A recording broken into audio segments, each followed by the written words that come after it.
أعوذ بالله من الشيطان الرجيم بسم الله الرحمن الرحيم السلام عليكم ورحمة الله وبركاته الحمد لله الذي أرسل رسوله بالهدى ودين الحق ليظهره على الدين كله وكفى بالله شهيدا أشهد أن لا إله إلا الله وحده لا شريك له وأشهد أن محمدا عبده ورسوله اللهم صل وسلم وبارك على سيدنا محمد خاتم النبيين سيد المرسلين وإمام المتقين وعلى آله وصحبه أجمعين ومن تبعهم بإحسان إلى يوم الدين أما بعد فإن أصدق الحديث كتاب الله وخير الحديث هدي محمد صلى الله عليه وسلم الحمد لله. Kita merafakkan setinggi kesyukuran kehadrat Allah Subhanahu wa taala dengan keizinan daripada Allah sama-sama dapat kita jumpa pada tengah hari ini. Tengah hari ini saya nak baca satu hadis Nabi sallallahu alaihi wasallam, satu hadis yang agak panjang, hadis yang diriwayatkan dalam kitab Sahih Muslim nombor hadis 2750. Dalam hadis Sahih Muslim. Hadis ni menceritakan tentang dua orang sahabat Nabi sallallahu alaihi wasallam yang terjumpa dan menjadi satu isu yang besar kepada diri mereka lah. Kita baca dulu hadis ni, dia kata apa?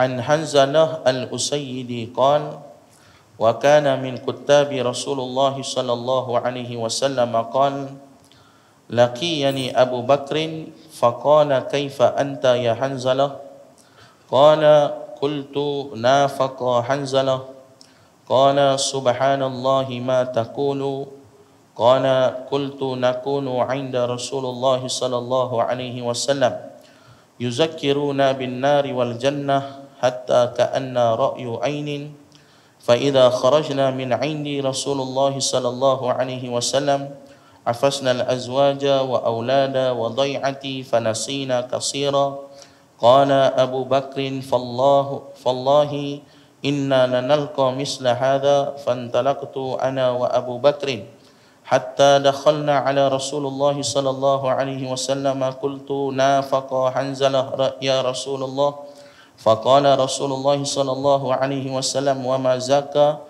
قلت يا رسول الله نكون عندك تذكرون بالنار والجنة حتى كأن رأي عين فإذا خرجنا من عندك أفسنا الأزواج وأولادا وضيعتي نسينا كثيرا فقال رسول الله صلى الله عليه وسلم والذي نفسي بيده إن لو تدومون على ما تكونون عندي وفي ذكري لصفاحتكم الملائكة على فروشكم وفي طرقكم ولكن يا حنزلة ساعة وساعة ساعة وساعة ساعة وساعة. 3 kali Nabi ulang di situlah. Okey, hadis ni nak cerita tentang apa tuan-tuan? Hadis ni nak cerita, dia kata di sini an Hanzalah al-Usayyidi. Siapa dia Hanzalah al-Usayyidi ni? Dia kata dalam hadis ni wa kana min kuttabi Rasulullah sallallahu alaihi wasallam. Hanzalah al-Usayyidi ni adalah penulis wahyu yang dilantik oleh Nabi sallallahu alaihi wasallam. Dia ni tukang tulis ayat Quran. Dia penulis wahyu Nabi sallallahu alaihi wasallam. Bukan orang biasa, sahabat Nabi. Dalam masa yang sama dia juga dilantik untuk menulis ayat-ayat Quran yang Nabi akan baca. Ada beberapa orang penulis, dia salah seorang daripada penulis wahyu. Satu hari dia kata apa? Qala laqiyani Abu Bakrin. Satu hari aku jumpa dengan Abu Bakar. Aku terserempak dengan Abu Bakar. Maka Abu Bakar pun kata, faqala kaifa anta ya Hanzalah. Abu Bakar pun tanyalah dekat dia, hang apa khabar Hanzalah? Biasalah soalan yang biasa kita akan jumpa kan. Saya jumpa Rahmat tak sihat, macam ni apa khabar? Sihat ke? Kan? Dia pun tanya apa khabar? Sihat ke? Macam itulah jumpa siapa-siapa pun. Jumpa Pak Imam apa khabar? Sihat ke? Jumpa Haji apa khabar? Sihat ke? Itu soalan biasa yang orang akan tanya. Dan jawapan biasa yang kita selalu akan bagi adalah alhamdulillah sihat. Okey, bagus bah. Okeylah, taklah apa sihat sangat. Tapi alhamdulillah duk makan ubat okey. Tu antara jawapan yang biasa orang bagi. Tapi Hanzalah ni dia jawab satu jawapan yang mengejutkan Saidina Abu Bakar. Dia kata apa? Dia kata bila mana Saidina Abu Bakar tanya kat dia, kaifa anta ya Hanzalah? Kamu apa kabar ya Hanzalah? Bagaimana keadaan kamu ya Hanzalah? Hanzalah jawab apa? Qultu nafaqa Hanzalah. Hanzalah kata, aku dah jadi munafik. Ya, dia jawab satu jawapan yang pelik. Bila Abu Bakar tanya, hang apa? Hanzalah kata, aku dah jadi munafik. Maka jawab dengan Sayyidina Abu Bakar, qala subhanallahi ma taqulu. Subhanallah, apa hang duk cakap ni? Ataupun kalau bahasa kita, kalau subhanallah, apa hang duk merepek ni? Kan, kalau bahasa kita lah. Kan, aku tanya hang apa? Yang hang bijawab hang munafik bersifat. Maka jawab dengan Sayyidina Hanzalah, dia kata, qala qultu nakunu 'inda Rasulullah sallallahu alaihi wasallam tuzakkiruna bin nari wal jannah hatta ka'anna ra'yu 'ainin. Dia kata apa? Kita ni semua duduk dengan Nabi sallallahu alaihi wasallam. Nabi buat apa? Yuzakkiruna bin nari wal jannah. Nabi pun ceritalah kat kita tentang neraka dan syurga. Nabi tazkirah dekat kita tentang neraka dan syurga. Hatta ka'anna ra'yu 'ainin, sehingga bila kita dengar Nabi cakap tu, seolah-olah kita nampak neraka dan syurga tu duk ada depan mata kepala kita. Ni Hanzalah katalah. Kemudian sambung dia lagi apa? فَإِذَا خَرَجْنَا مِنْ عِنْدِ رَسُولُ اللَّهِ صَلَى اللَّهُ عَلَيْهِ وَسَلَّمْ عَفَزْنَا الْأَزْوَاجَ وَأَوْلَادَ وَضَيْعَتِ فَنَسِينَا كَثِيرًا. Tapi bila kita keluar daripada majlis Nabi sallallahu alaihi wasallam, habis dah tazkirah semua apa semua habis dah, kita pun balik rumah, kita pun sibuk dengan anak isteri kita, sibuk dengan kerja-kerja kita. Fanasina katsira, kita lupa habis apa yang Nabi ajak. Kita lupa habis dah tentang syurga dan neraka. Kita dah tak ingat dah apa yang Nabi ajak. Pasal itulah aku rasa aku dah jadi munafik. Kan? Sayyidina Hanzalah, dia rasa dia dah jadi munafik hanya semata-mata kerana dia lupa dah habis apa yang Nabi SAW ajak tadi tentang neraka dan syurga. Bila dia kata lagu tu, Abu Bakar kata apa? Dia kata di sini, qala Abu Bakrin fallahi inna lanalqa misla hadha. Abu Bakar kata, demi Allah, aku pun rasa aku pun macam hang kak. Aku rasa aku pun macam hang kak. Aku pun duduk dengan Nabi, aku duduk dengar Nabi tazkirah semua, aku duduk tengok, nampak seolah-olah macam aku nampak syurga neraka depan mata kepala aku bila aku dengar Nabi mengajar. Tapi bila aku balik rumah, aku pun sibuk dengan keluarga aku, dengan anak aku, dengan bini aku, dengan kerja aku pun lupa habis apa yang Nabi ajar. Jadi aku rasa aku pun sama macam hang. Kita ni sama-sama dah jadi munafik dah. Kita ni sama-sama dah jadi munafik. Maka kedua-dua sahabat ni pun pilah cari Rasulullah sallallahu alaihi wasallam. Sehingga bila mana dia masuk dan jumpa dengan Nabi sallallahu alaihi wasallam, maka Hanzalah pun kata dekat Nabi, ya Rasulullah, nafaqa Hanzalah ya Rasulullah, aku ni dah jadi munafik dah ya Rasulullah. Nabi pun tanya, wa ma zaka, pasipah hang cakap lagu tu, pasipah hang fikir lagu tu, pasipah hang buat macam ni? Maka dia pun habaqlah dekat Nabi. Dia kata dekat Nabi, ya Rasulullah, kami duduk dengan hang, kami dengar hang ceramah, kami dengar hang tazkirah, sehingga kami bila dengar tentang syurga dan neraka yang hang cerita ni, kami rasa macam kami nampak benda tu depan mata kepala kami. Tapi bila kami balik rumah, kami sibuk dengan kerja-kerja kami lupa habis semua benda tu. Maka sebab itulah kami rasa kami jadi munafik. Maka Nabi pun kata dekat Sayyidina Hanzalah, qala Rasulullah sallallahu alaihi wasallam, walladhi nafsi biyadih, demi jiwa aku yang berada dalam genggaman Allah Subhanahu wa taala. Kan orang Arab dia cakap, dia suka sebut macam tu, wallahi walladhi nafsi biyadih, kan dia suka cakap macam tu. Nabi kata, demi jiwa aku yang berada dalam genggaman tangan Allah, in law tadumuna ala ma takununa 'indi wa fi zikri la safahatkumul malaikatu ala furushikum wa fit turukikum walakin ya Hanzalah sa'atan sa'atan. Nabi kata apa? Demi Allah, kalaulah waktu kamu balik rumah, kamu sibuk dengan keluarga kamu, dalam masa yang sama kamu masih lagi boleh zikir mengingati Allah Subhanahu wa taala, maka Allah akan menghantar malaikat-malaikat untuk menjaga kamu di rumah-rumah kamu dan juga di jalan-jalan kamu. Walakin sa'atan wa sa'atan sa'atan wa sa'atan. Nabi ulang 3 kali. Nabi kata, kadang-kadang hang lupa sikit tu apa yang hang belajar tu, kan? Hang balik-balik hang lupa siap nak melawak dengan kawan sikit ke, hang nak buat sibuk kerja ke, benda tu biasalah, tak jadi munafik pun. Nabi menenangkan Sayyidina Hanzalah dan Sayyidina Abu Bakar As-Siddiq. Okey tuan-tuan, yang ni hadis yang kita baca apa ni, tak sah tu terjemahannya. Apa pelajaran yang boleh kita ambil daripada hadis ni tuan-tuan? Yang pertama, pelajaran yang kita nak ambil daripada hadis ni, kita tengok macam mana sahabat-sahabat Nabi, depa ni sangat takut kalau depa jadi orang yang munafik. Dan dalam dunia ni boleh kita simpulkan manusia ni kira paling besar ada 3 lah.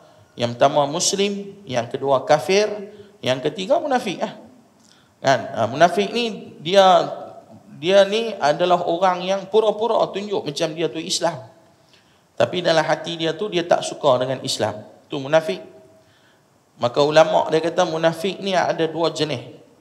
Yang pertama munafik al-i'tiqadi, munafik yang dari sudut keyakinan dan kepercayaan dia. Dia ni munafik macam mana? Dia tu nampak macam Islam, tapi apa saja yang terkait dengan Islam dia tak mau. Yang tu kepercayaan dia.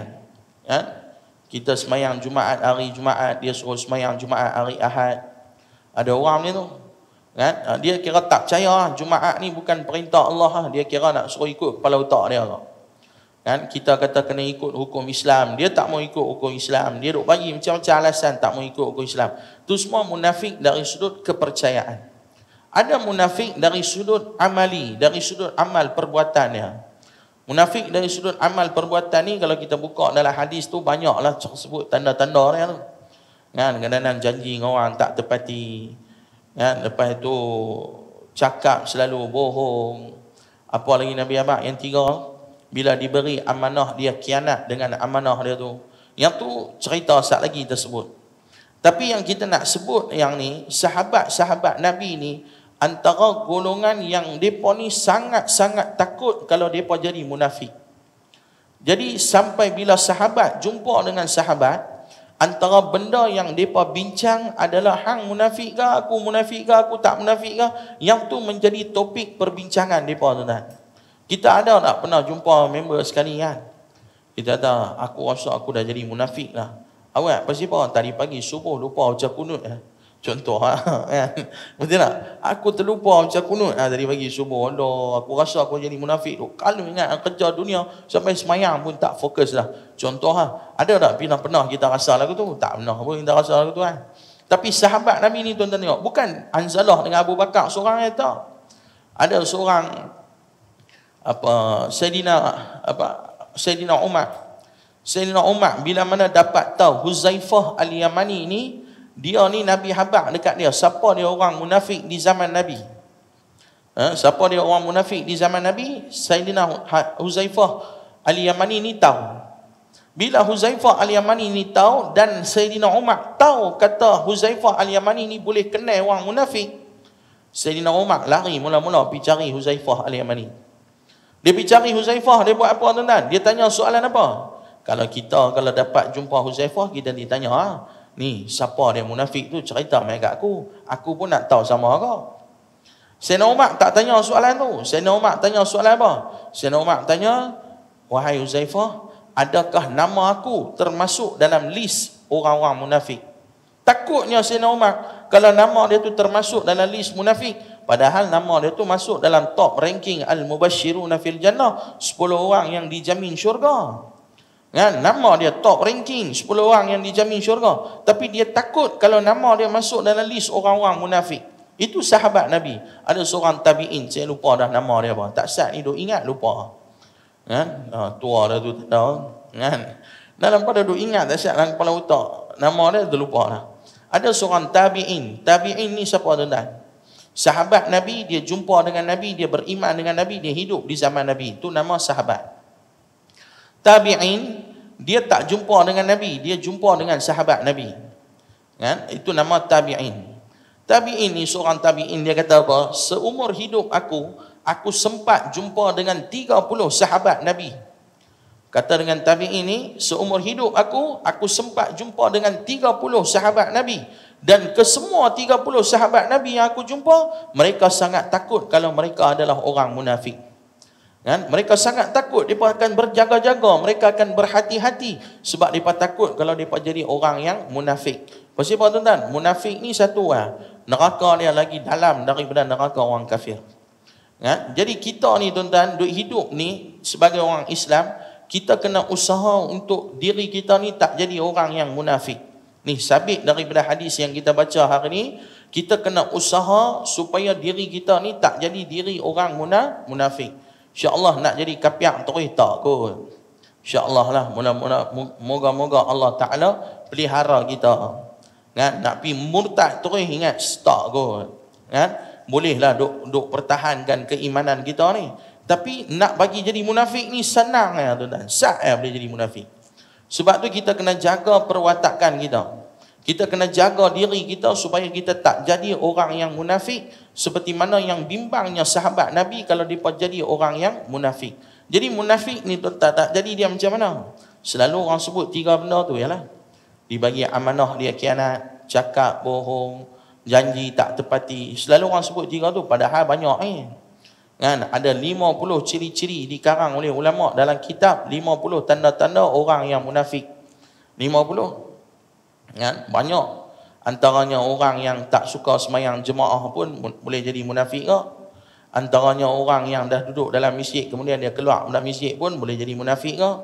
Kan? Macam-macam munafik ni, macam-macam tanda-tanda dia dan ciri-ciri untuk nak jadi orang munafik. Tapi yang selalu kita duk tengok, kadang-kadang kita ni ada benda yang kita buat ni boleh jadi orang munafik. Apa dia? Yang pertama, bila janji tak tepati dengan orang. Kan? Dia janji dengan orang, lepas tu dia mungkir janji. Oh ni ramai buat tuan-tuan. Janji pukul 10, 12.30 tak main-main lagi. Ni perangai ni banyak dah kan. Janji pukul 10, 12.30 tak main lagi. Kita pun keras lah. Tunggu tepi jalan pula tu. Sampai naik sunburn, kulit dah lah gelap, lagi gelap. Kan? Tunggu kawan tu memang murka betul hari tu kan. Kira terbakar betul Yang tu orang yang janji tak tepati. Ada orang dia cakap, dia suka bohong. Ya Allah. Kan? Cakap bohong ni tuan-tuan, salah satu daripada sifat munafik. Lepas tu lagi dahsyat pula bila dia dah bohong, dia nanti lapik pula. Tak, yang ni bohong sunat dia kata. Dia lapik pula kat atas, yang ni bohong sunat. Kok mana yang main bohong sunat? Tak ada dalam kitab mana pun habaq kata bohong tu sunat, hukum dia tak ada. Bila kata sunat ni, buat dapat pahala, tak buat tak ada pahala. Kan? Jadi kalau hampir bohong dapat pahala, sempoi kan? Tak ada. Yang kata dengan pandangan Imam Nawawi, hanya 3 keadaan sahaja bukan disunatkan bohong, tapi diharuskan bohong. Bukan sunat, harus. Apa 3 keadaan yang boleh bohong tu apa dia? Yang pertama, bergaduh di antara 2 orang. 2 orang ni bergaduh. Contohlah saya dengan Haji Zabidi gaduh, contoh. Jumpa Rahmat baik yang kami 2 orang, contoh Ni bagi contoh. Saya kata macam-macam pasal Haji Zabidi ni dekat Rahmat. Saya kata Haji Zabidi ni tak boleh pakai lah, dia khianat aku lah, dia yang tu dia ni. Contoh Haji, jangan marah dia. Contoh saya minggu depan tak boleh main tu masjid. Melawak. Kan? Saya kata kat Haji macam-macam. Rahmat dengar. Rahmat tahu saya kata macam-macam kat Haji Zabidi. Saat lagi tengah hari dia main sembahyang Zuhur di sini, jumpa Haji Zabidi. Haji Zabidi tanya, tadi nampak rancang mak duk simak tepi jalan dengan Ustaz Fidih contoh Kan? Haji Zabidi pula pergi lalu. Dia kata, tu tadi jumpa Ustaz Fidih, tapi dia main puji Haji macam-macam. Dia kata Haji baik lah, yang tu lah, yang ni lah, dia tersilap lah hari tu pergi gaduh dengan Haji lah. Padahal saya kutuk Haji macam-macam. Dia pergi bohong tu kat Haji tu pasal apa? Pasal dia tak mau bagi kami 2 orang lagi bergaduh. Kan? Kalau dia pergi cerita benda betul tadi tu, maka boleh menambah lagi kemarahan di antara kami berdua. Kan? Yang tu bolehlah bohong. Bukan sunat pun, harus ya. Kan? Yang tu pun orang banyak tak buat dalam ni zaman kan. Sila Imran apa yang dia tu tak kata lagi dia pergi top up, dia kata, dia bagi jadi selerak terus semua. Kan? Yang tu yang duk jadi zaman lah. Kan? Yang kedua, diharuskan bohong dalam keadaan nak menjaga hati pasangan dalam benda-benda yang harus sahaja. Bukan dalam benda-benda yang haram. Ni kena habang betul-betul. Kan? Contoh, bini masak hari tu, puasa-puasa tak larat. Kan? Masak pun alai-balai, garam lupa apa. Kan? Dah masak dah tengok apa ni gila-gila main tawar Kan? Dah lah buka puasa ni kira duk tunggu nak serekap apa makan tu kira gila-gila Kan? Tiba-tiba buka semulut masuk kena tawar, pi spoil terus. Duk tunggu pada subuh tadi ni. Kan? Spoil terus. Tapi bila bini dia tanya, abang sedap bang. Sedap. Dia jaga hati bini dia.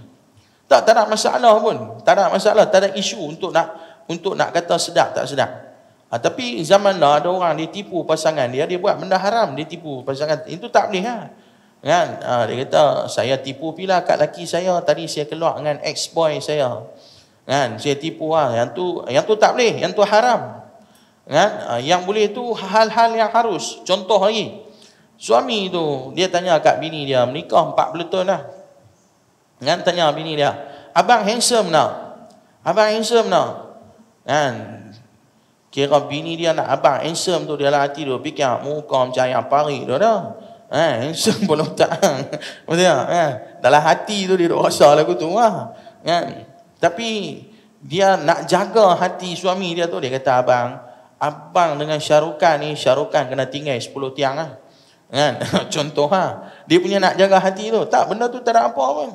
Tak ada masalah pun. Tak ada menjadi isu pun. Kita hanya nak jaga hati dia supaya dia tak kecil hati. Kan? Itu tak ada masalah.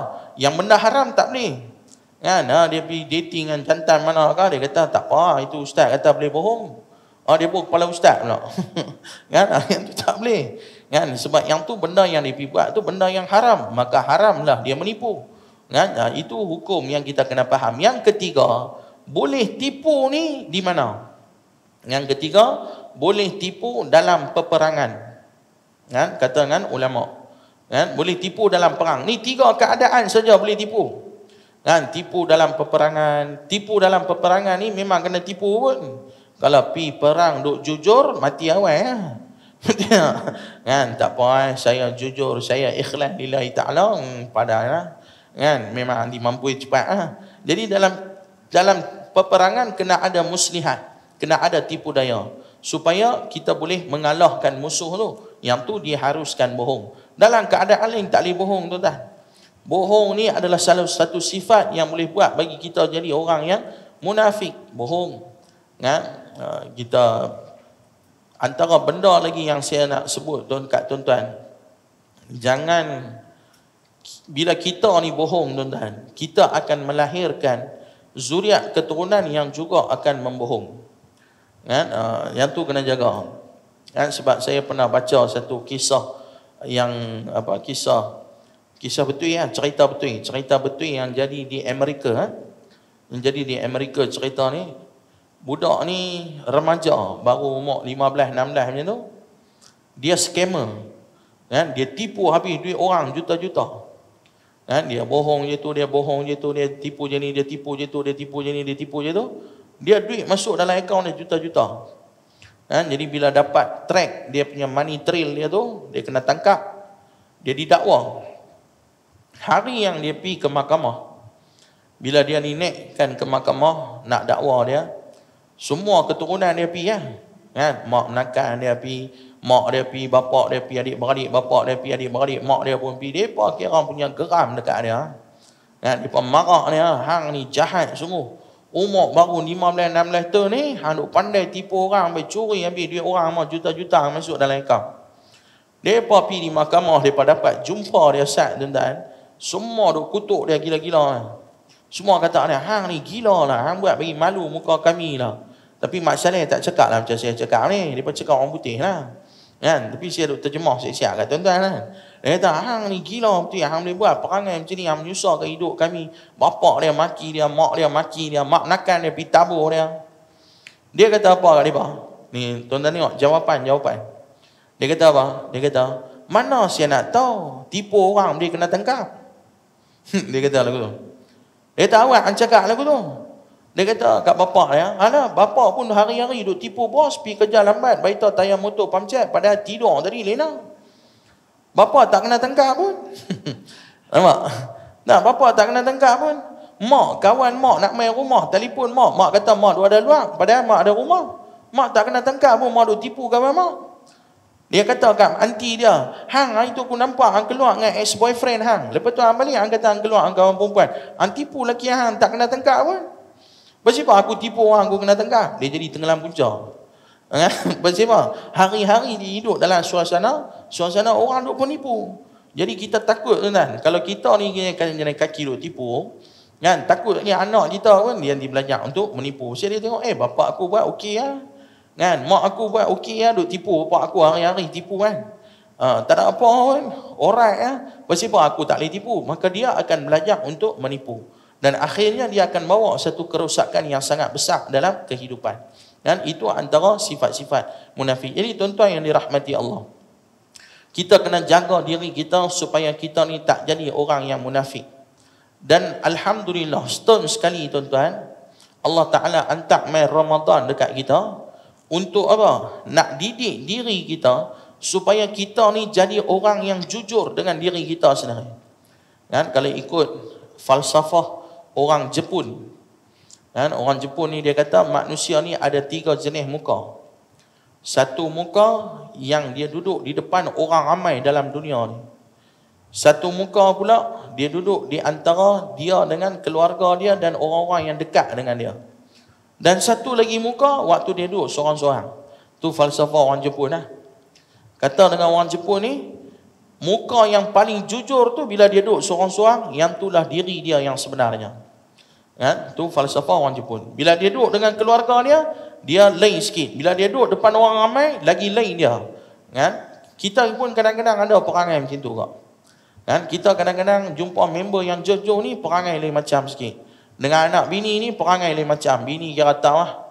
Kan? Ada orang kadang-kadang depan orang ramai kita tengok dia punya lembut dia. Kan? Jadi tak cakap banyak, tak ada maki orang, cakap pun tengok. Suara pun tak keluar. Tapi dalam rumah serupa singa lapar. Kan? Bapak, anak kalau nampak bapak balik, dia abang dah kat adik balik. Semua duit elok, Undertaker balik main. Kan? Sampai dapat gelaran Undertaker. Kan? Bapak balik main. Bini tengok laki terketang-ketang kepala lutut. Kan? Pegang gulai kepala ikan, habis jatuh terus gulai tu. Last sekali laki dia tak makan terus malam tu. Kan, punya takut dekat laki ni. Tapi depan orang kita tengok punya lembut, cakap orang tak berkeluar suara. Ada orang kita tengok di luar rumah ni, ya Allah, macam singa. Kan, duduk tu nak sedekah, ni dia nak sedekah. Kan, pasal bubur lembut, sehari bergaduh ambil dia hambat dia tu dengan kayu kacau bubur. punya apa? Punya kira hangat dia, tapi dalam rumah dia baik. Kan, bini dia tak pernah marah, bini dia tak pernah pukul, bini dia sabar dengan bini dia sabar dengan anak-anak dia. Anak-anak dia kira anak-anak dia ni boleh pijak kepala dia, boleh lompat naik atas kepala, boleh yang tu, boleh yang ni, dia kira tak ni. Tapi di luar hanya dengan cari pasal. Cari pasal di Tiamat ni, satu Pulau Pinang dia boleh cari. Ada orang dia jenis macam tu tuan-tuan. Kan, jadi Ramadan ni mai didik kita tuan-tuan supaya kita ni jadi orang yang jujur dengan diri kita sendiri.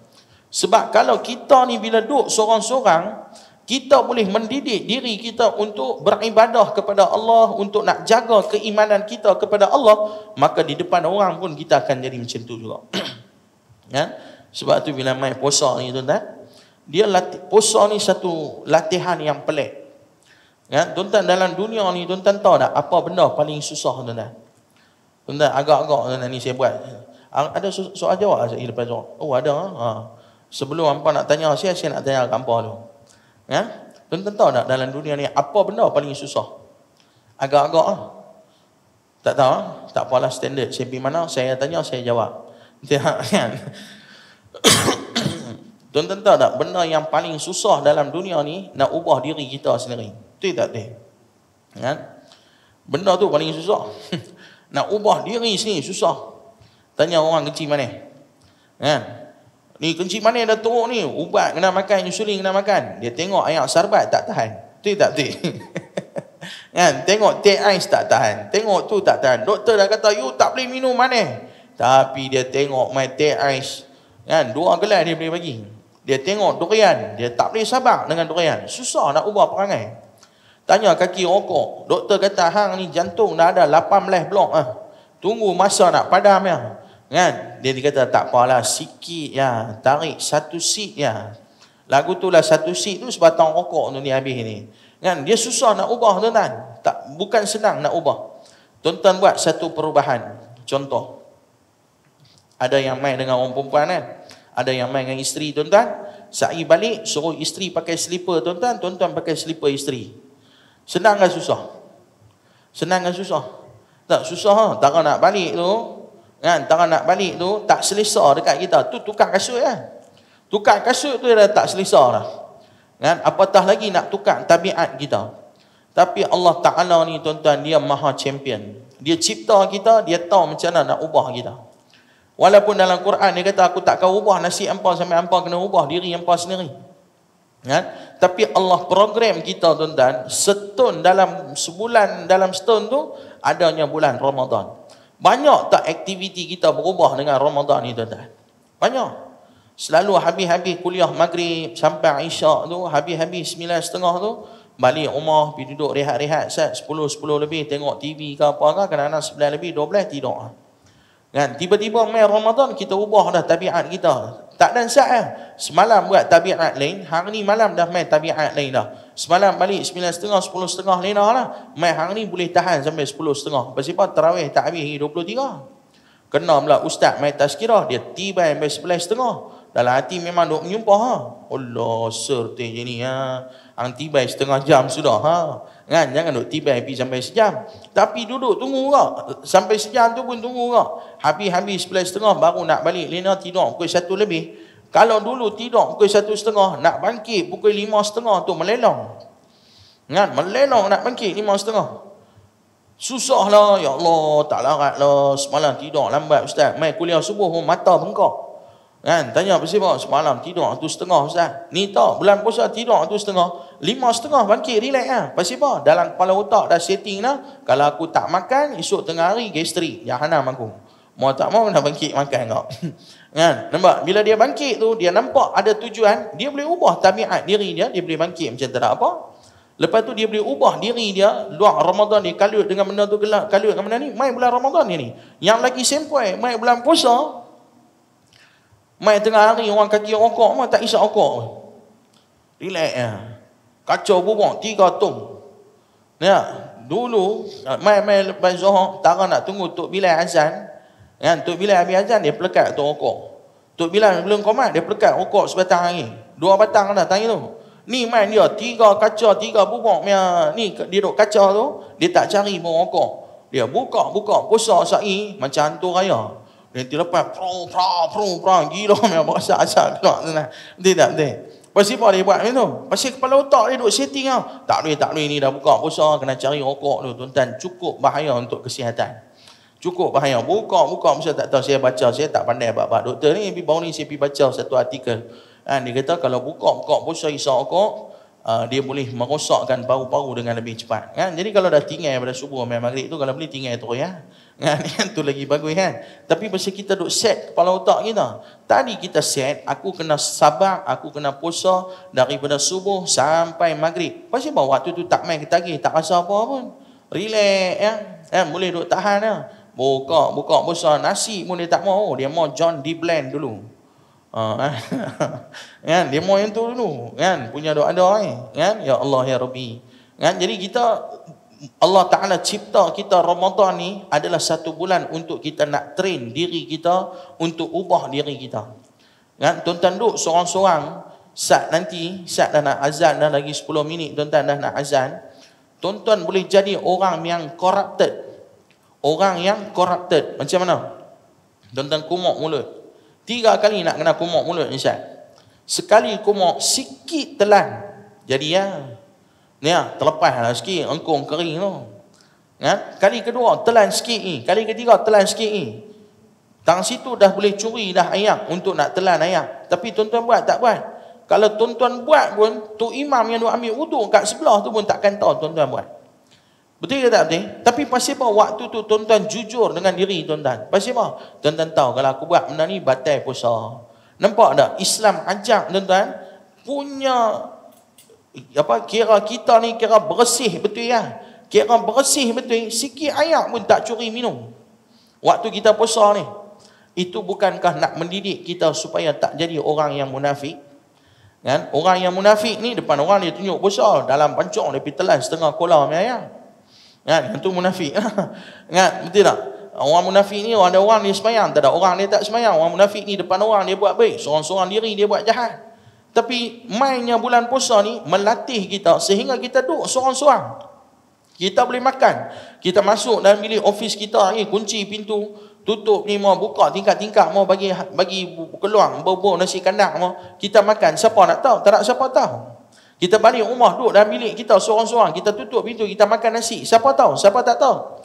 Sebab itulah Allah Taala kata fasaumulih, puasalah kerana aku, wa ana ajzi bih, aku yang akan balas balik pahala puasa. Sebab tu kata dengan ulama, pahala puasa ni kan, kalau kita semayang berjemaah dapat 27 pahala, ada numbers dia. Ada dia punya kira-kira dia. Sedekah satu dapat 10 paling kurang. Ada numbers dia. Tapi puasa Allah Ta'ala abang tak? Hang puasa sehari hang dapat pahala macam ni. Pasti apa tak abang? Sebab bagi orang yang puasa ni, Allah Ta'ala nak bagi pahala dekat dia, yang tu rahsia di antara Allah dengan dia saja. Kan? Allah akan hempuk berapa banyak. Tak ada calculation. Bahasa matematik ni apa? Infinity ke? Infinity kan? Kita tak tahu berapa. Kita tak tahu berapa pahala yang Allah nak bagi. Pasal apa? Sebab Ramadan mengajar kita untuk jadi manusia yang betul-betul bersih jiwa dan diri kita. Sehingga bila kita duduk seorang-seorang pun, kita tak ada corrupted dalam diri kita. Yang ni yang kita nak kena latih diri kita, tuan-tuan. Kita nak jadi orang yang tak mau jadi orang yang munafik. Kan? Sebab munafik ni besar dia punya bahaya dia. Bahaya dia sangat besar kalau kita jadi orang yang munafik. Dan Nabi SAW dalam hadis ni yang kita baca tadi panjang lebar ni, Nabi sebut dekat Sayyidina Hanzalah, kalaulah di tengah-tengah kesibukan diri kamu, kamu masih lagi boleh cari peluang untuk zikir kepada Allah, maka Allah akan hantar malaikat-malaikat untuk jaga kamu di rumah-rumah kamu dan juga di jalan-jalan kamu. Tuan-tuan, kan? Kita ni sibuk macam mana pun tuan-tuan, jangan sampai kita lupa kepada Allah. Ada orang dia punya sibuk cari duit ni sampai tak semayang. Kan? Mainlah semayang, dia tahu kan tak mau semayang, duk cari duit nak menikah. Kan? Nanti dah menikah aku mainlah semayang. Dah menikah tak semayang, cari duit nak beli rumah pula, pasal ada 2 orang lah. Kan? Lepas tu cari duit nak bela anak pula, tu cari duit nak beli kereta pula, tu selalu duk naik motor. Sedap-sedap, main tua dah. Tak semayang-semayang ni. Tanya ada awak tak semayang ni. Daripada muda aku dah ajak main semayang, tak main semayang ni mesti apa? Dia kata bukan apa, pergi ambil cucu tuition.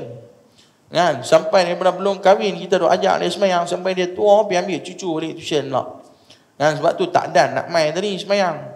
Tengok-tengok tak ada ambil cucu, accident dengan bas kelang mati.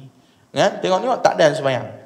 Kan? Jadi kita ni tuan-tuan sibuk macam mana pun dengan kehidupan kita, kita jangan lupa untuk zikir kepada Allah, ingat kepada Allah. Kan? Nabi Quran sebut apa? Ya ayyuhallazina amanu la tulhikum amwalukum wala auladukum an zikrillah. Wahai manusia, wahai sekalian orang yang beriman, janganlah sampai 2 benda ni menyebabkan kamu lupa kepada Allah. Apa dia? Harta-harta kamu dan anak-anak kamu. 2 benda ni akan buat bagi kita lupa dekat Allah. Kita duk kalut cari harta, kita akan lupa pada Allah. Lupa untuk nak zikir. Lupa untuk nak semayang. Lupa untuk nak main mengaji. Lupa untuk nak buat ibadah. Kita sibuk dengan anak-anak kita. Kan sibuk nak hantar sekolah, sibuk ambil sekolah, sibuk yang tu hantar tuition, ambil tuition, sibuk nak besarkan depa nanti, sibuk nak tengok depa kahwin pula, dah kahwin sibuk nak jaga anak-anak depa pula. Jangan sampai benda-benda tu semua menyebabkan kita lupa untuk zikir kepada Allah, sebab perbuatan tu adalah perbuatan yang rugi. Kan? Kita akan masuk dalam golongan orang yang rugi. Sebab tu tuan-tuan, mai bulan puasa ni tengok Allah latih kita macam mana. Luar bulan puasa, nak mai duduk kuliah Zuhur ni satu benda yang pelik. Ya, nak mai duduk kuliah Zuhur 12.30 ni di sini benda pelik. Betul tak betul? Tapi mai bulan puasa boleh buat kuliah Zuhur dah. Bukan sini yang buat, Makata mesti buat kuliah Zuhur. Dan boleh dapat macam ni yang banyak. Tuan-tuan pun relax, tak serabut, kan? Tenang ya, duk tunggu nak masuk Zuhur. Sebab kepala otak mau tak fikir nak kena makan apa tengah hari. Kan, mai hari-hari biasa ni kalau saya duk cakap tak berhenti ni, bukan saya yang tak mau, bukan apa yang tak mau dengar, saya pun tak mau cakap. Time-time ni saya pergi cari apa nasi sempoi-sempoi mah. Betul tak? Tapi mai bulan puasa kita boleh ubah duduk tangan ni Ustaz. Mai bulan puasa boleh duduk balik lambat, duduk dalam masjid. Kan, jadi kita sebenarnya boleh saja reprogram diri kita untuk nak lebihkan kepada akhirat.